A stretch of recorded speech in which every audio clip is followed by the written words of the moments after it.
各位同學，你哋好，我係李 Sir 啊。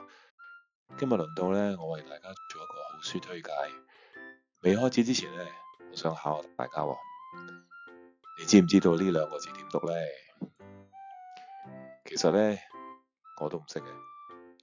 開頭咧，我以為係好真定係食咧。咁經過一番自學啦，上網揾一下之後咧，原來呢兩個字嘅廣東話讀音咧係饕餮或者係饕餮。咁究竟饕餮係咩嚟嘅咧？同我今日介紹嘅書又有咩關係呢？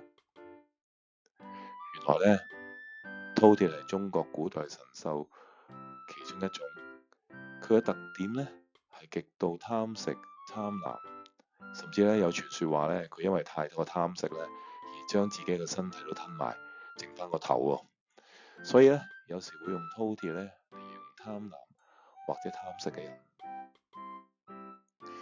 咁呢本書個書名咧叫做《饕餮的美味之旅》，咁作者咧係大才，咁作者嘅本名何翊，咁佢喺清華大學畢業，咁熱愛烹飪嘅。咁呢套書係以一隻叫饕饕嘅饕餮咧做嚮導喎，咁帶大家咧走遍中國大江南北，品嚐各地美食，感受飲食背後嘅歷史同埋文化。呢套系列嘅圖書咧就共有4冊嘅，咁以地域咧做線索，咁詳細介紹各地嘅代表性美食，仲有咧就發掘佢嘅歷史淵源啦，同埋文化意義。咁而家咧就等我用第3冊咧做一個例子，為大家介紹下呢套書嘅特色。第3冊第1章介紹嘅係上海，咁佢介紹美食之前咧，佢會先介紹各地嘅名勝啦，同埋標誌嘅建築物，例如上海嘅外灘啦、豫園啦，同埋上海迪士尼公園等呢啲資訊嘅。咁之後咧就會介紹一啲地方嘅特色美食，例如圖中所見嘅生煎饅頭啦、小籠包、排骨年糕等。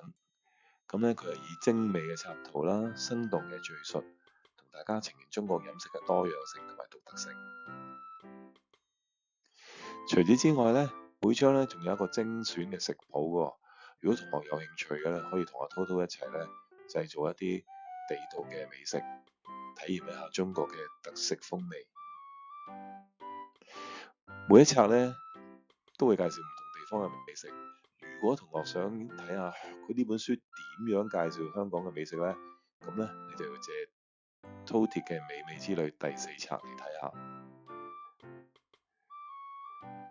其實而家高鐵咁方便咧，大家北上接觸中國大江南北美食嘅機會多咗。如果想喺品嚐美食之餘，又能夠知道每道美食背後嘅歷史文化，我極力推薦大家咧去圖書館咧借呢套書嚟睇下。今日同大家推介嘅就到此為止，拜拜。聽完黎副校嘅分享，同學仔係咪好想快啲擁有呢本圖書呢？如果你想贏得呢本圖書同埋同黎副校校長嘅合照，就快啲掃描熒光幕上面嘅2維碼，或者撳一撳影片下方嘅網頁連結，回答3條簡單嘅問題。答中而又喺組會被抽中嘅同學，你就可以獲得呢本圖書㗎啦。截止日期係2月16號下晝4點鐘，同學仔快啲踴躍參加啦！我哋下次再見，拜拜。